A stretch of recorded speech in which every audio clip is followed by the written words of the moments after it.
This program is brought to you by thepodcastfactory.com. Canine Crew, it's time to just sell the damn thing. Doberman Dan is revealing his contrarian formula for getting a rush of new customers, building your business faster, and making the highest possible profits. Go to justsellthedamnthing.com to get your copy today.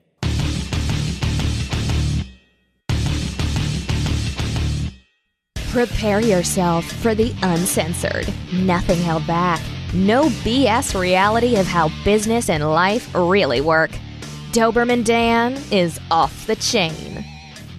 Jonathan, just for a minute, imagine this inside your mind.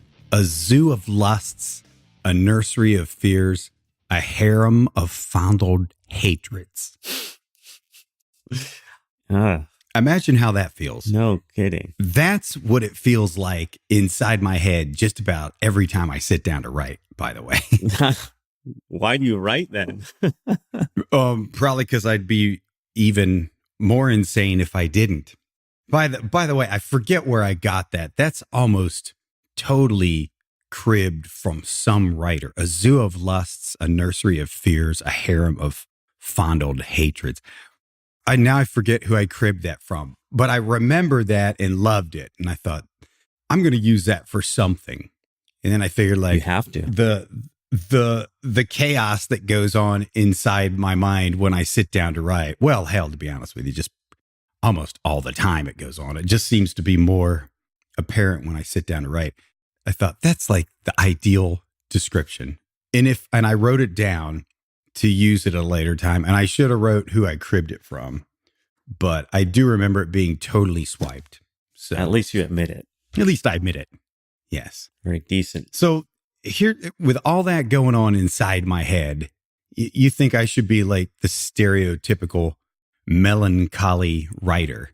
And really, since my family, at least half the family, the Griffin side is Irish, I should probably be the stereotypical melancholy drunk writer. or maybe just melancholy drunk who occasionally writes. I don't know. It's quite the opposite. I'm really glad I learned how to write. So back up. To be totally accurate, I really should have said, I'm really glad I'm learning how to write. Nice. Present tense, still learning. Doing it a long time, still learning. Mr. Humility. But I'm glad I say what now? I said Mr. Humility. Yeah, well, I know 10 years ago, maybe not so much, 10, right. 15 years ago. Now I know how much I don't know. So yeah, still learning to write, but I'm glad I learned and am learning to write, because I think writing makes you look more closely at life as life kind of slowly staggers by, or it makes you look closely at it too the other times when it just whizzes past you faster than your human eyeball can take it in. And I like that. I think writers examine and analyze life a lot more closely than just the civilians. Life in general, that could go for life as in your life, as in the writer's life, introspection on that. And I think that kind of close examination, close analyzing of life, I think it can be pretty enlightening at times, and other times pretty depressing too. But I think what you'll discover if you do any kind of writing, and even if it's only writing for yourself, like a daily journal, which I used to think made no sense whatsoever. Like, I'm going to put words on paper. It's for somebody to read. Or for a way to put money in my pocket. I never understood this journaling thing until I got the book, The Artist's Way. And that was pretty wild. So even if you don't have a platform where you write for others, you should check out that book, The Artist's Way, and think about doing regular or daily journaling for yourself. Because here's what I think you'll find, regardless of whichever you do for others or just strictly for yourself. what you discover by holding life up to the light and examining it with just insatiable curiosity. That alone, just that examination of life, that insatiable curiosity, that can allow you to write yourself just about any size check you desire. Or, like in my case, in the case of a few others I know, you can write others rich. So you can choose to write yourself rich or write others rich. It doesn't matter, or both. Good writing, it's about telling the truth. And I think humans are like dying for the truth these days. When you write the truth, you will stand head and shoulders above the rest of the world. But after just a few days in front of your computer, I'm going to tell you that telling the truth and doing it in an engaging way can often turn out to be about as easy and as pleasurable as making love to a porcupine with rabies in a scorching case of crabs. Yikes.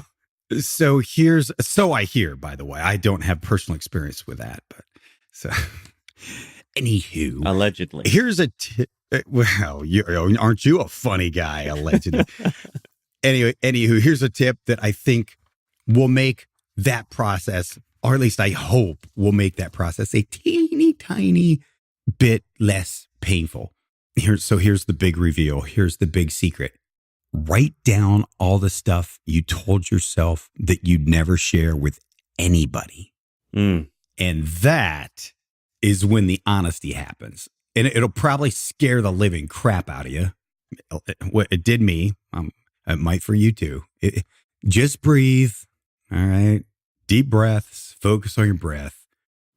And do your best to quiet your mind so you can hear what that still small voice has to say instead of the other ones, instead of the zoo of lusts, nursery of fears, harem of fondled hatred. Wow. Instead of those, listen to that still small voice and then start to connect some words together. It's when you deeply desire to communicate with your fellow human beings, your brothers and sisters on this planet, to whatever, to share, to preserve moments of joy, to make people in situations, stories, proverbs, make them both real, both the real ones you write, the imagined ones you write, make them real, make them come alive, to express the content of your heart that your mouth would probably never let you share. That's when it's going to happen for you. That's when it comes together, and this will happen for you when you start sharing that honesty. But you can't just meditate and make this happen. Not that I have anything against meditation. I'm saying meditate in the form, you can't just be thinking about, and this will happen. It only happens from persistence and hard work. So with all those benefits, why wait any longer? Why not just get started today? And I gave you the secret. Even if you don't have an audience to write for yourself. And she'll explain it. I forget the author's name, but she'll explain it in The Artist's Way. But when you get that kind of honesty out of your heart and mind and onto the page, you really have been just given the golden ticket to create your own wealth or create wealth for others. So that's why my encouragement of start today. I don't know. All the stuff that you would never say out loud, never tell anyone. You're telling us to write all that in a journal. That journal seems like a blackmail document. Well, maybe so. Could be. I was on an interview the other day, and I thought about making an entire podcast out of this, but a lady named Deb Law interviewed me for a group of copywriters. And the last question just kind of like took me by surprise for some reason. And she said, so knowing what you know now, if you could go back and tell yourself, share one thing with yourself when you first started, what would it be? And all these things started going through my mind. Like, there's so many things. My God, you're asking me to narrow it down to one? Like, 30 years of life experience. And now looking back, and I only can share with my past self or my beginner self one thing. So that threw me for a loop. And then when I decided, no, I do know, like, what is, if not one of the most important, if not the most important things I would share with my beginner self. As soon as I made that decision, like, the zoo of lusts, nursery of fears, and a harem of fondled hatreds just like turned the volume up. It goes up to 11. Obscure movie reference, but there they turn it up to 11. And like right when I'm midstream saying something too, it's not as if, if you've been listening to this podcast for any length of time, I am not an eloquent speaker. If anything, I am the antithesis thereof, hence the reason I'm a writer.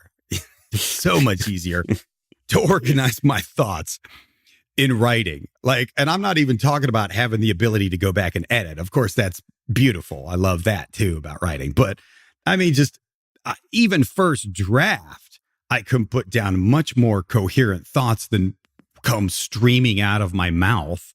So, I ain't exactly strong in that department. And now all of a sudden I felt like, I was, kneecapped or something because I'm mid-sentence and all of a sudden the zoo of lust, nursery of fears, and harem of fondled hatreds takes over, and I'm stumbling all over myself, and I jumped back and forth like rapid fire from point A to point Z and then back to point A. Like, it was so incoherent, and I finally kind of got the point out, but what it was is the fear took over. And as soon as I had that conviction of what I know I needed to say, then the fear took over. And it was like being in a boxing match when I'm about to land the knockout blow, and I just all of a sudden start pulling all my punches like 90%.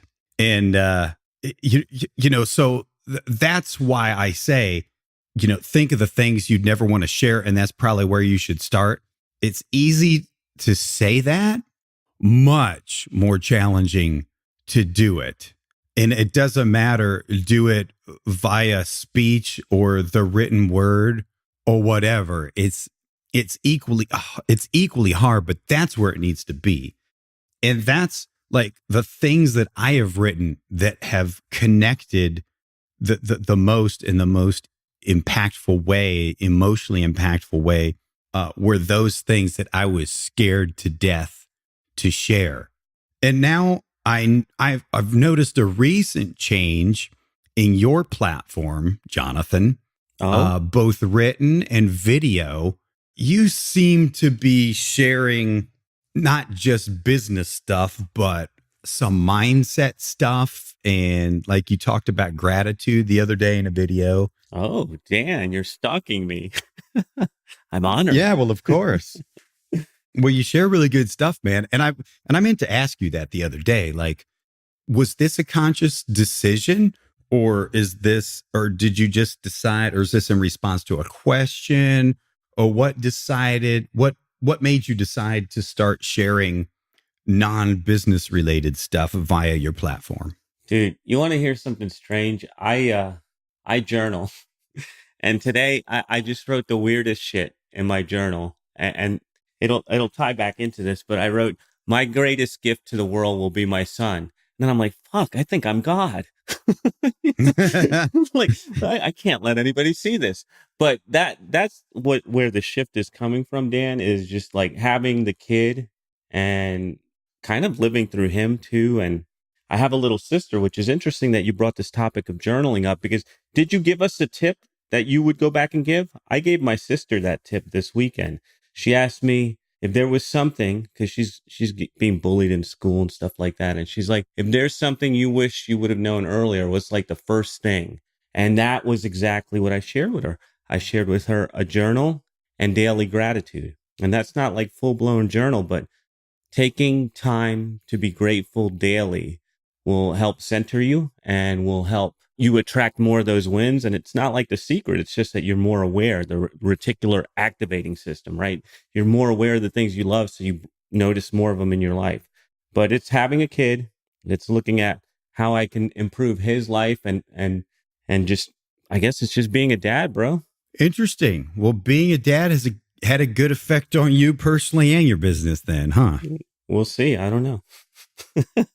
Cool. So you asked, what did I finally share on that interview? Well, so it came out like whatever boiling is, if boiling is 212, when I finally got to the freaking point after fear-based rambling, I think I was, my temperature would have been 125 or something. So about half of where it needed to be. But so here's where I was going. And this was the first thing I started with till the Zoo of Lust, Nursery of Fears, and Harem of Fondled Hatreds kicked in. But so I said, I think everybody, at least once in their lives, has had an experience where they're doing something. It doesn't matter what it is or was, but they're doing something where just something happens and you get in the zone.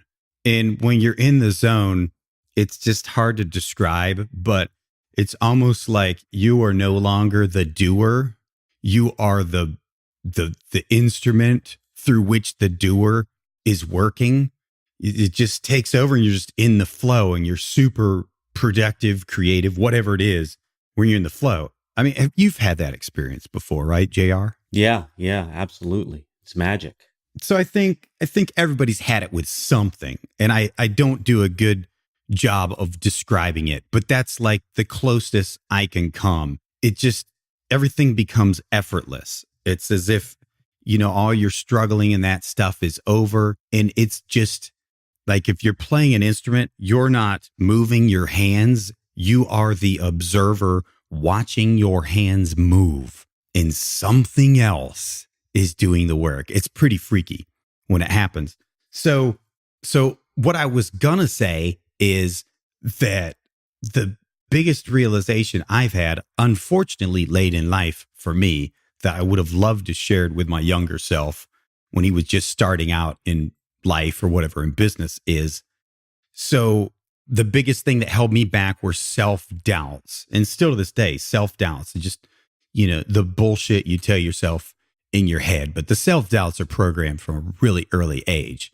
And so, self-esteem issues and all that have always held me back. And that's always been like, geez, can I really do this? I don't know if I can do this. I don't think I can do this. That's always been my biggest obstacle. But once you get into the flow state, then it's kind of hard to deny that your other self, your big self, yourself with a capital S, the Atman, as the Hindus call it, that resides there and you have access to that. So even if there are any self-doubts about yourself with a little s, that's cool, because yourself with the big S can take over. And that's connected to a universal consciousness store of knowledge and power that, way more than you need for whatever it is little old usins want to do. So that's the lesson I would have shared. But, and hopefully, I didn't really plan this out today to share that. I plan to do this as a separate podcast. I don't even feel like I did an accurate job of describing it today, but I will tell you this. I did a hell of a lot better job today than I did on that interview. Nice. And I'm willing to bet that whole mental shutdown that you had probably wasn't more than a second or two till you got right on it, but it felt like forever. It felt like forever. I was really concerned. I even emailed her and said, yeah, if you want me to do that over, because it was just a half-hour interview. And she's like, well, no, I thought it was fine. What was the problem? And she sent me the video link from Zoom. And I thought, okay, I rambled a little bit, but it wasn't the horror story that I imagined in my mind. Again, that was, those bastards, the Zoo of Lusts, Nursery of Fears, Harem of Fondled Hatreds, doing the talking. I see, that was the problem right there. I was listening to those three things instead of listen to the self with a capital S. There it is. So, Dan, what do you have coming up for us next time? Going to be talking about I have found the fountain of youth. Oh, yeah? In Pennsylvania. What? No, it's in Florida, St. Augustine, isn't it? You are mistaken. I found it. It's in Pennsylvania. Oh, man, I can't wait. So another Off the Chain show is in the can, boys and girls. We'll be back in your earbuds next week. Thanks for tuning in. K9 crew, before you run off, I want to remind you, Doberman Dan has set up an Off the Chain hotline. Call in, tell us you love us. It's even better if you tell us you hate us. It doesn't matter what you say. All you have to do is call in, leave a message. The number is 321-424-6043. Again, Off the Chain hotline, 321-424-6043. This is thepodcastfactory.com.